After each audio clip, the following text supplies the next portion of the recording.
आणि आजच्या मोठ्या बातम्या आपण पाहूयात।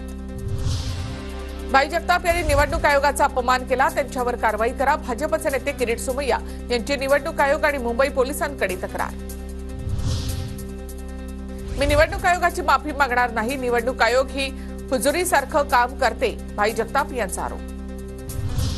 पवार गटाच्या सुनील भुसारांकडून फेर मतमोजणीसाठी अर्ज, मला मिळणारी मतं विरोधी उमेदवाराला गेली, सुनील भुसारांचा दावा। तर फेर मतमोजणी झाली तरी माझाच विजय होणार, हरिश्चंद्र भोये यांचा विश्वास। जरांगे पाटील फॅक्टरचा मला फायदा, माढ्याचे आमदार अभिजित पाटील यांचं वक्तव्य। मी 3500चा ऊस दराचा दिलेला शब्द पाळून पूर्ण करूनच दाखवणार, अभिजित पाटील यांची स्पष्टोक्ती। काँग्रेसने फक्त तिकीट दिलं, त्यानंतर काहीही काम केलं नाही, पक्षाने उमेदवारांना वाऱ्यावर सोडलं। जालन्यामधील पराभूत उमेदवार कैलास गोरंट्याल यांचा पक्षालाच घरचा आहे। पराभव पचला नसल्यामुळे ईव्हीएमवर शंका घेतली, पारनेरचे आमदार काशीनाथ दाते यांचा निलेश लंके, राणी लंके यांच्यावर निशाणा।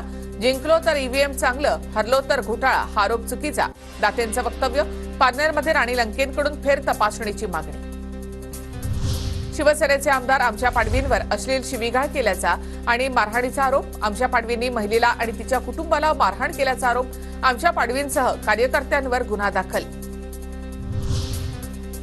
एकनाथ शिंदेंच्या कारकिर्दीमध्ये तापोळा बामनोली भागाचा कायापालट, दरेगावातील जलपर्यटन विकास आराखडा तयार।